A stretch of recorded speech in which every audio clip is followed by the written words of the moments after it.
Ya, perkenalkan nama saya Elizabeth Jusnita. Pada kesempatan sini saya akan mempresentasikan diskusi sesi 1 mata kuliah studi komparatif pendidikan dasar di berbagai negara.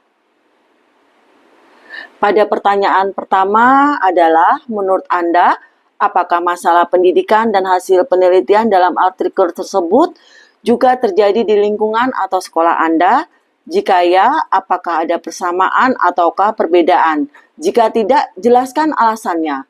Saat menjawab dan berdiskusi, sebutkan nama sekolah dan juga daerah tempat Anda mengajar.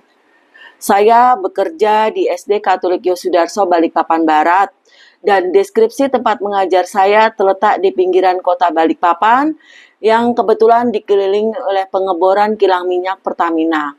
Posisi letak sekolah dengan kilang pengeboran minyak sehingga terkadang terjadi polusi udara yang menyebabkan bau gas dari pembuangan limbah industri dan juga debu dari armada produksi. Posisi letak sekolah yang berada di lembah sehingga terjadi rawan banjir karena luapan air yang tinggi yang mengakibatkan banjir.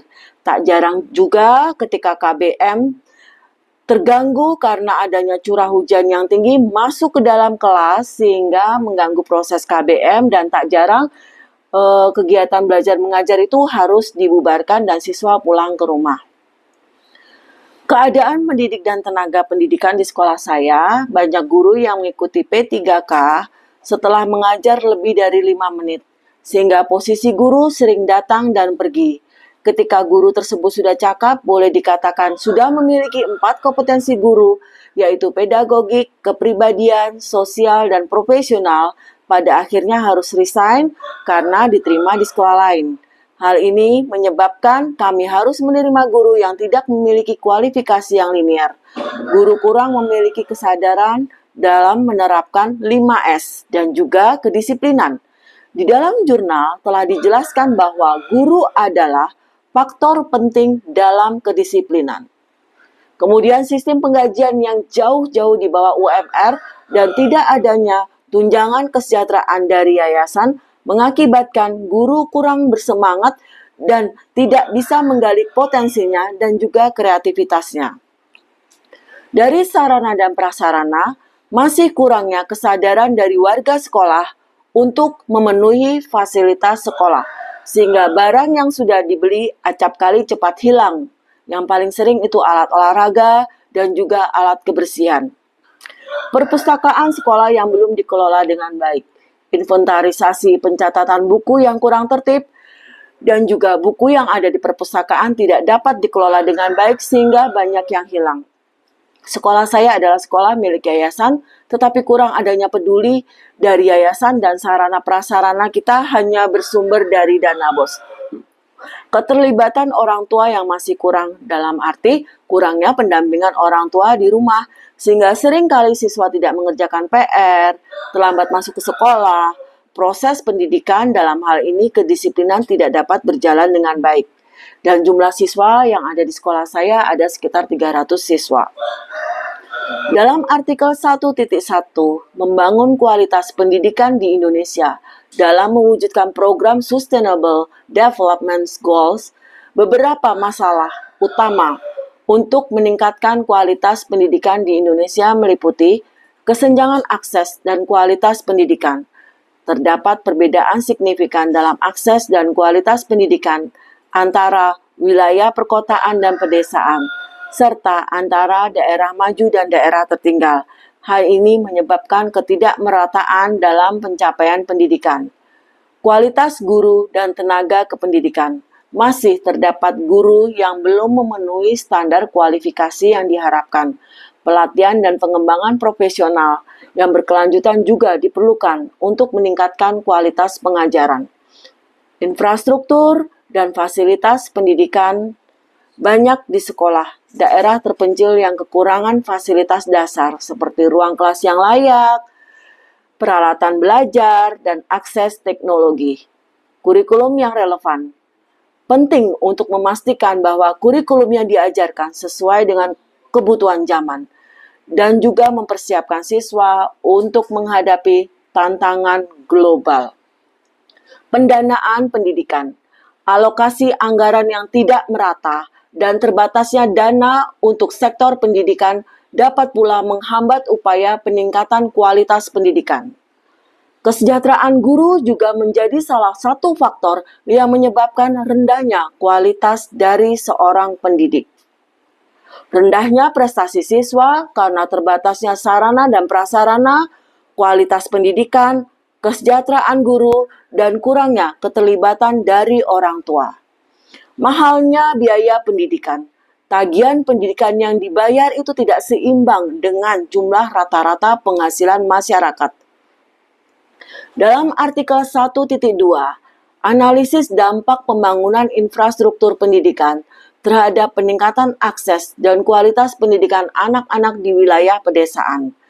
Pembangunan infrastruktur pendidikan memiliki peran yang sangat krusial dalam meningkatkan akses dan kualitas pendidikan bagi anak-anak di wilayah pedesaan, negara berkembang. Namun, ada beberapa alasan utama yang sering muncul dalam melakukan implementasinya. Pertama itu keterbatasan sumber daya.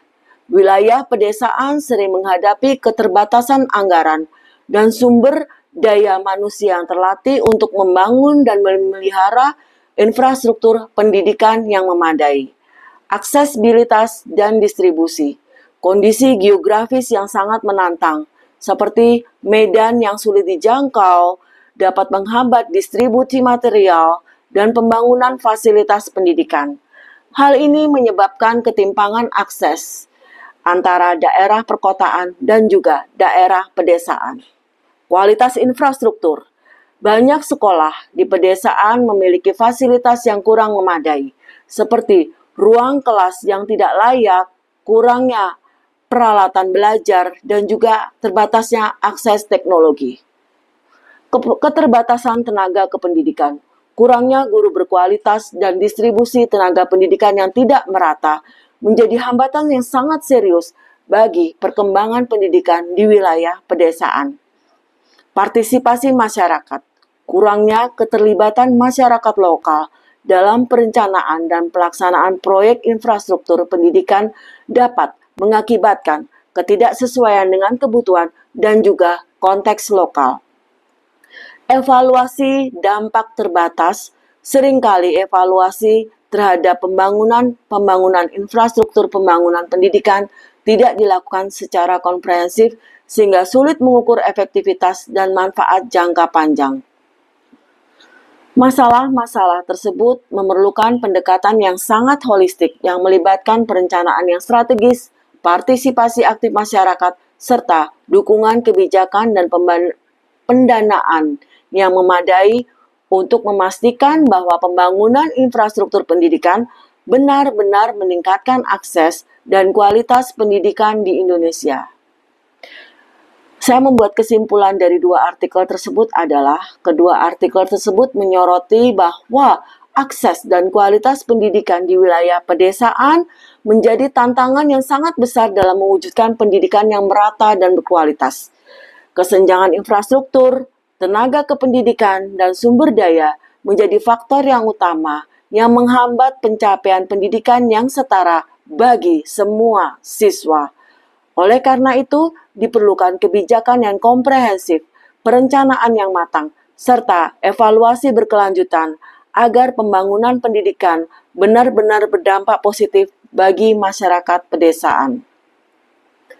Terdapat persamaan dan perbedaan masalah pendidikan antara artikel dan lingkungan sekolah saya, SD Katolik Yosudarso Balikpapan Barat. Persamaannya adalah yang pertama, kesenjangan akses dan kualitas pendidikan.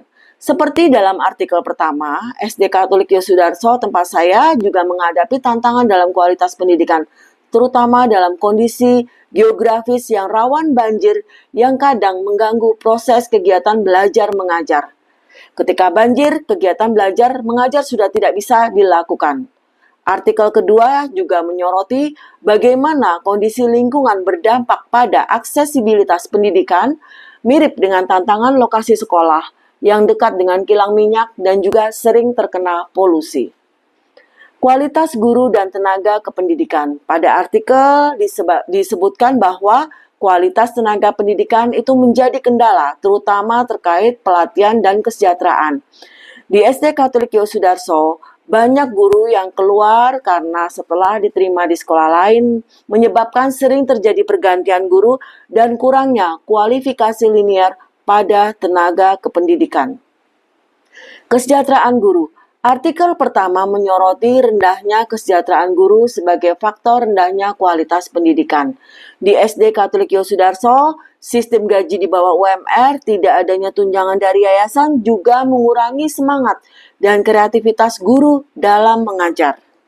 Sarana dan prasarana yang tidak memadai. Artikel kedua membahas tentang infrastruktur yang buruk di daerah pedesaan, seperti ruang kelas yang tidak layak dan kurangnya fasilitas belajar. Di sekolah saya juga mengalami tantangan yang sama dalam pengelolaan fasilitas sekolah, perpustakaan yang tidak merata, dan kurangnya kepedulian yayasan dalam penyediaan sarana dan prasarana sekolah. Kurangnya keterlibatan orang tua. Artikel pertama menyebutkan bahwa kurang keterlibatan orang tua juga menyebabkan rendahnya pendidikan. Di sekolah saya, banyak siswa yang tidak mengerjakan PR, sering datang terlambat, dan kurangnya pendampingan dari orang tua. Terdapat perbedaan antara artikel dengan kondisi sekolah saya. Dari aspek lokasi dan lingkungan, di artikel fokus pada pedesaan dan juga wilayah yang tertinggal, sementara di sekolah saya terletak di pinggiran kota dengan tantangan polusi dan banjir. Kesenjangan akses menyoroti tentang perbedaan akses pendidikan antara kota dan desa. Sementara di sekolah saya, akses ke sekolah itu relatif baik, tetapi terganggu oleh lingkungan sekitar seperti polusi dan banjir. Keadaan infrastruktur di artikel diceritakan bahwa infrastruktur di desa sering kali tidak memadai. Di sekolah saya, infrastruktur itu ada, tetapi tidak terawat dan kurang mendapat perhatian dari yayasan. Kemudian kualifikasi guru. Dalam artikel dijelaskan bahwa banyak guru yang belum memenuhi kompetensi. Sementara di sekolah saya, guru memiliki kompetensi tetapi sering berpindah ke sekolah lain karena diterima dengan tunjangan yang memadai. Dari sisi pendanaan, pada artikel terbatas dana pendidikan di daerah pedesaan. Sementara di sekolah saya mengandalkan dana BOS tanpa dukungan dari yayasan. Partisipasi masyarakat. Pada artikel dijelaskan bahwa kurangnya keterlibatan masyarakat dalam pengembangan infrastruktur pendidikan. Sementara di sekolah saya kurangnya kepedulian warga sekolah dalam menjaga fasilitas. Kemudian saya membuat kesimpulan, meskipun ada perbedaan, banyak tantangan pendidikan yang dihadapi oleh sekolah saya mirip dengan yang dijelaskan oleh kedua artikel tadi. Masalah utamanya adalah kesejahteraan guru, kualitas pendidikan, dan kurangnya infrastruktur merupakan tantangan yang segera ditangani untuk mendapatkan dan juga meningkatkan mutu pendidikan di sekolah. Kita lanjut dengan pertanyaan yang kedua. Bagaimana saran Anda untuk mengatasi isu politik, sosial, budaya pada pendidikan? Pertama, langkah yang saya lakukan yaitu pada isu sosial politik dalam pendidikan itu dengan meningkatkan kesejahteraan guru, mengusulkan kepada yayasan untuk menyediakan tunjangan kesejahteraan tambahan yang lebih mumpuni, seperti melalui insentif berbasis kinerja, melakukan kerjasama dengan pemerintah daerah atau perusahaan sekitar seperti Pertamina, untuk meningkatkan kesejahteraan guru melalui program CSR. Mengusulkan kebijakan sekolah untuk memberikan penghargaan bagi guru yang bertahan lama, misalnya dengan memberikan tunjangan loyalitas. Memperbaiki sistem rekrutmen guru. Mendorong yayasan untuk mempertahankan guru berkualitas dengan memberikan kontrak yang lebih kompetitif agar mereka tidak mudah pindah ke sekolah yang lain. Menyelenggarakan pelatihan berkala untuk meningkatkan kompetensi guru agar lebih profesional dalam mengajar dan beradaptasi dengan lingkungan sekolah. Penguatan kedisiplinan sekolah. membuat kebijakan sekolah yang tegas terkait dengan disiplin guru dan siswa, termasuk penerapan sistem reward dan punishment. Meningkatkan pengawasan terhadap penerapan 5S, senyum, sapa, salam, sopan, dan santun di lingkungan sekolah dengan membentuk tim pengawas kedisiplinan yang melibatkan guru dan siswa. Yang kedua, isu sosial budaya dalam pendidikan. Dengan cara meningkatkan kesadaran dan kepedulian masyarakat terhadap pendidikan, mengadakan kegiatan sosialisasi kepada orang tua tentang pentingnya pendidikan, melalui seminar atau pertemuan rutin sekolah bisa dilakukan. Melibatkan orang tua dalam kegiatan sekolah seperti gotong royong untuk memperbaiki sarana prasarana atau pembentukan kelompok belajar di rumah. Membentuk forum komunikasi antar sekolah, orang tua, masyarakat agar ada sinergi untuk mendukung pendidikan terhadap siswa. Meningkatkan kepedulian terhadap fasilitas sekolah, membangun budaya tanggung jawab terhadap fasilitas sekolah dengan menerapkan sistem simpan pinjam pakai untuk peralatan sekolah seperti alat olahraga dan juga buku perpustakaan. Melakukan penggalangan dana atau donasi dari alumni dan masyarakat untuk memperbaiki sarana prasarana sekolah. Memanfaatkan CSR dari perusahaan sekitar seperti Pertamina untuk meningkatkan fasilitas sekolah seperti membangun perpustakaan digital atau laboratorium komputer. Menyesuaikan pendidikan dengan kearifan lokal, mengintegrasikan nilai-nilai budaya lokal Balikpapan dalam kurikulum dan pembelajaran seperti mempelajari sejarah dan budaya setempat melalui pelajaran PKN ataupun IPS. Mengadakan kegiatan ekstrakurikuler berbasis budaya lokal seperti tarian daerah atau keterampilan tradisional untuk meningkatkan kecintaan siswa terhadap budaya mereka.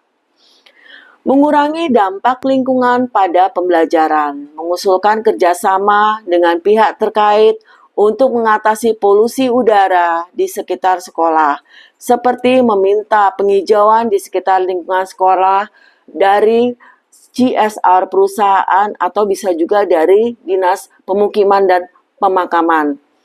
Membangun drainase yang lebih baik untuk mencegah banjir, misalnya pengadaan talang air atau kolam resapan.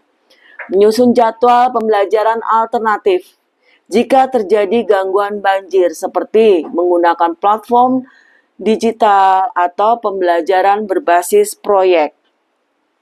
Sebagai kesimpulan, untuk mengatasi isu sosial, politik, dan sosial budaya dalam pendidikan di SD Katolik Yosudarso, perlu adanya sinergi antara sekolah, yayasan, pemerintah, perusahaan sekitar, dan juga masyarakat. Dengan memperbaiki kesejahteraan guru, meningkatkan kedisiplinan, memperkuat keterlibatan orang tua, serta menyesuaikan pendidikan dengan kearifan lokal, kualitas pendidikan dapat ditingkatkan meski ada tantangan dari lingkungan. Pertanyaan ketiga, menurut pendapat Anda, bagaimana kaitan isi artikel dengan materi modul pertama dari BMT Studi Komparatif Pendidikan Dasar di berbagai negara? Kaitan isi artikel bisa kita bahas bahwa materi di modul 1 dari BMP Studi Komparatif Pendidikan Dasar di berbagai negara membahas berbagai isu sosial, politik, dan sosial budaya dalam pendidikan dasar, termasuk perbedaan akses pendidikan, kesejahteraan guru, kurikulum yang relevan, dan juga keterlibatan masyarakat dalam pendidikan.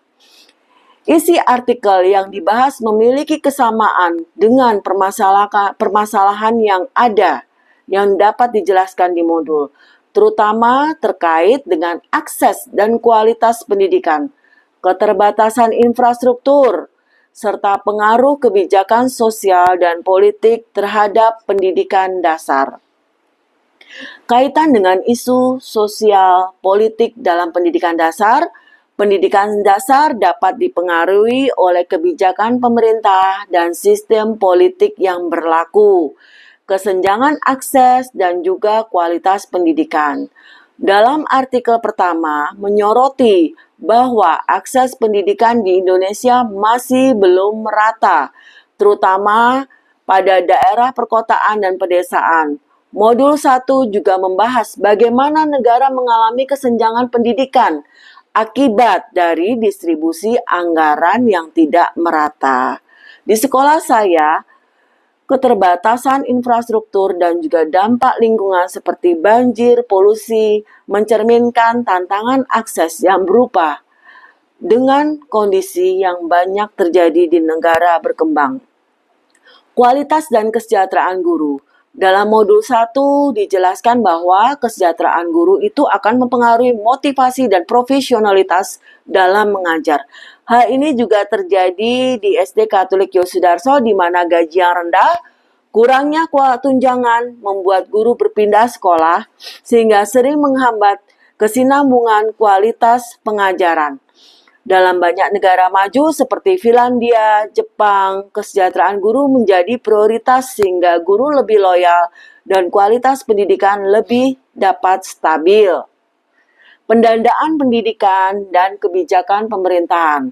Artikel pertama dan kedua sangat menyoroti ketimpangan pendanaan pendidikan, di mana banyak sekolah yang masih tergantung pada dana BOS tanpa dukungan dari yayasan atau pemerintah daerah.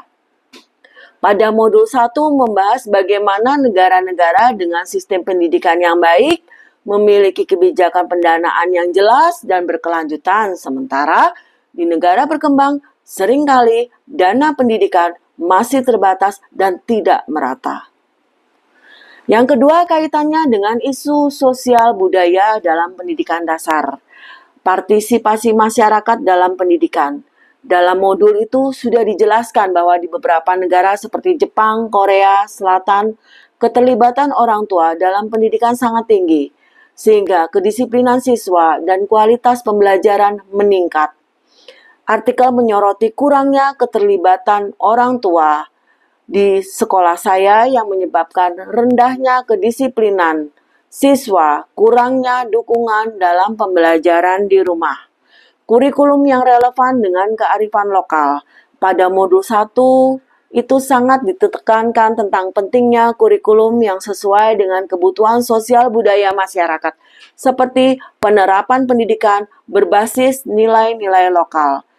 SD Katolik Yosudarso berada di lingkungan dengan pengaruh budaya industri migas atau Pertamina, serta dampak yang khas, tetapi kurikulum belum sepenuhnya mengadopsi konteks budaya lokal tersebut. Kesadaran terhadap pemeliharaan infrastruktur pendidikan. Artikel kedua disebutkan bahwa banyak sekolah yang menghadapi tantangan dalam memelihara sarana dan prasarana karena kurangnya kesadaran masyarakat dan siswa. Modul 1 juga menyoroti bagaimana di beberapa negara maju budaya gotong royong, tanggung jawab terhadap fasilitas sekolah itu sangat penting. Sementara di negara berkembang masih sering ditemukan kurangnya kepedulian terhadap pemeliharaan sarana belajar dan mengajar. Isi artikel sangat relevan dengan isu sosial, politik, dan sosial budaya dalam pendidikan dasar seperti yang dibahas dalam modul. Masalah seperti kesenjangan akses pendidikan, kesejahteraan guru, pendanaan, keterlibatan masyarakat, relevansi kurikulum bukan hanya terjadi di Indonesia, tetapi juga terjadi di negara berkembang. Dengan studi komparatif, kita dapat belajar bahwa sistem pendidikan di negara lain yang lebih maju untuk mencari solusi terhadap tantangan pendidikan di Indonesia, termasuk sekolah saya SD Katolik Yosudarso. Terima kasih, itu paparan dari saya. Mohon maaf apabila ada yang salah. Mohon saran dan kritikannya. Terima kasih.